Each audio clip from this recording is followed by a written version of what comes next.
entrevista com o técnico Dado Cavalcante. Professor, pergunta de Douglas Santana, cbae.com. Você e sua equipe tiveram a tão sonhada semana para trabalhar, mas o Bahia segue um jejum de triunfos. Não acho que está na hora de realmente fazer mudanças radicais na equipe titular?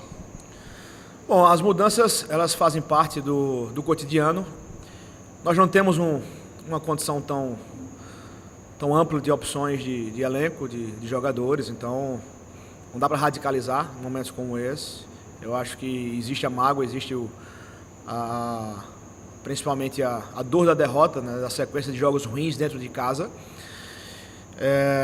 Mas também não dá para jogar tudo para o alto assim e ser radical ao extremo de mudar 8, 9 peças, até porque a reposição não tem a mesma estruturação que a equipe titular vem jogando. Então vamos buscar as soluções possíveis para fazer um jogo diferente no próximo final de semana.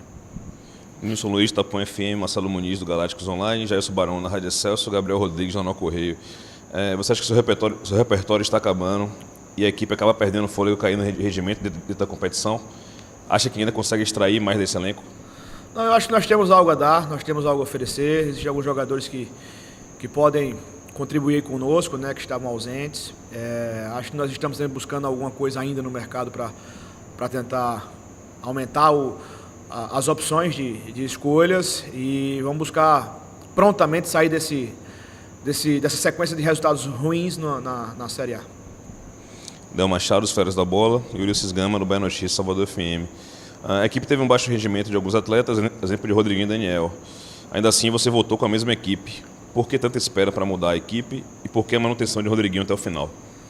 Tá, deixa eu fazer algumas reflexões aqui. Eu fiz uma troca, o Gilberto saiu com câimbras, ele não conseguia mais correr.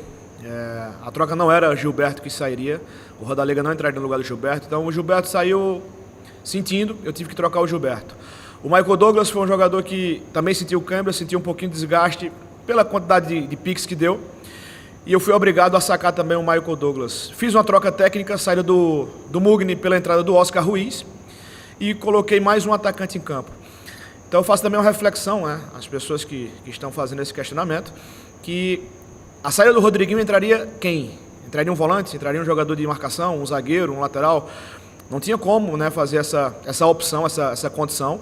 O Rodriguinho, fisicamente, ele vem dando suporte para a gente, assim, em termos de volume de jogo. É um cara que não sente os finais de jogos.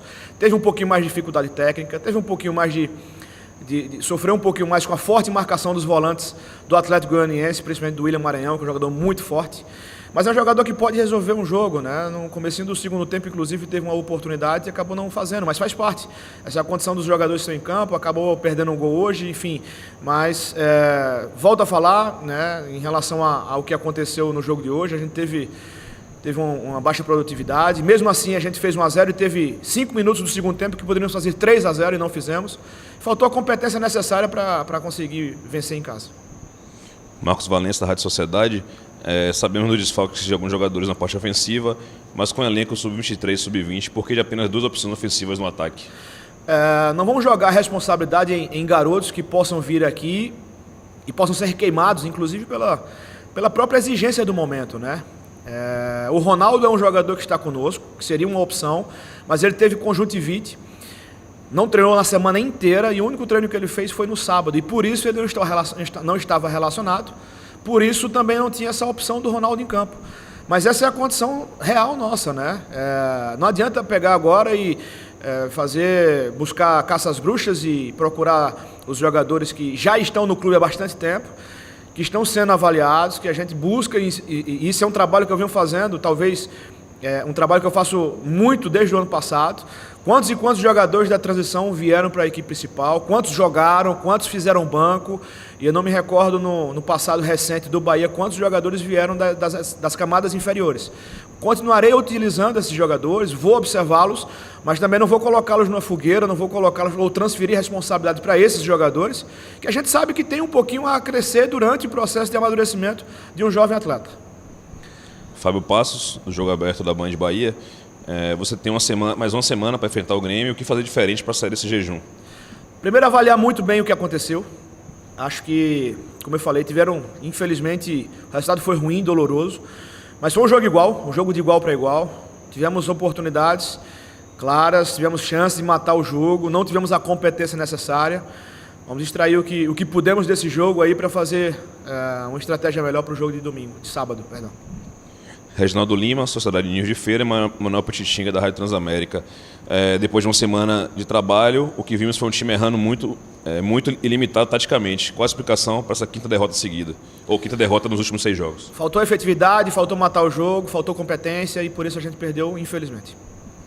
Rafael Thiago, do Jornal à Tarde. Dado como está a sua situação internamente? Internamente, da mesma forma, né? Tenho a confiança dos jogadores, o ambiente interno é favorável, é bom, a gente tem um momento difícil, tem um momento de incertezas de resultados, mas internamente a nossa relação era muito tranquila. A última pergunta, Ana Marinho Júnior, da Metrópole FM. 3 derrotas em casa para adversários diretos, América, Sport e Atlético Goianiense, na briga para não cair. O que tem de errado na equipe? Eu acho que a gente deve, e já falei isso, né?